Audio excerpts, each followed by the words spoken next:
Russian Foreign Minister Sergei Lavrov stated on Wednesday that any discussions regarding Western security guarantees for Ukraine that exclude Moscow would be unproductive, and failed to address what Russia considers the underlying causes of the conflict.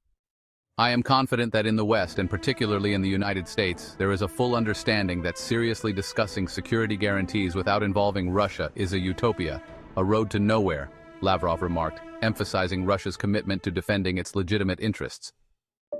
These statements were made as senior military officials from NATO's 32 member states convened a virtual meeting on Wednesday to deliberate on security guarantees for Ukraine, a potential component of a future peace agreement between Kyiv and Moscow. President Donald Trump, following a significant summit with European leaders and Ukrainian President Volodymyr Zelensky at the White House on Monday, asserted that Russia's Vladimir Putin was prepared to consider certain guarantees for Ukraine. Attention is now focusing on the specific commitments Ukraine's Western allies are prepared to offer to ensure the country's security post-conflict, given concerns about potential future aggression from Russia. President Trump has indicated that United States support could encompass air defense systems, but he has ruled out the deployment of American troops. Discussions have also included the possibility of French and British troop deployments, although London appears to be hesitant on the matter.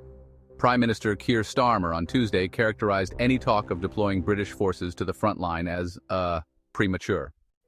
President Trump, who had pledged to conclude the war in Ukraine by the first day of his presidency, has been advocating for a swift resolution to the conflict since assuming office in January.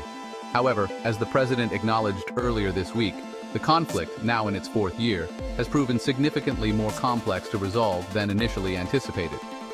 The American leader's immediate objective in mediating an end to the war is to arrange a direct meeting between President Zelensky and President Putin. The Kremlin, however, has not yet confirmed active involvement in planning such a summit. Instead, recent statements from senior Moscow officials have been vaguely worded, suggesting a principled openness to the idea, but a reluctance to make firm commitments. On this matter, Lavrov reiterated comments from Tuesday, asserting that Putin has consistently been ready to meet Zelensky in person, despite the Russian leader having rejected such an offer in May, and having questioned his Ukrainian counterpart's legitimacy as president.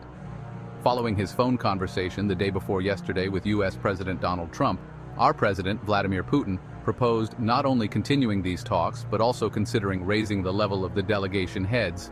Lavrov informed reporters on Wednesday. "We are open to any formats.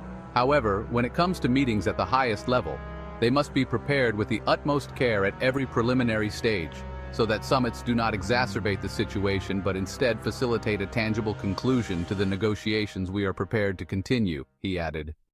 Lavrov also criticized European leaders who visited the White House earlier this week with President Zelensky, describing their efforts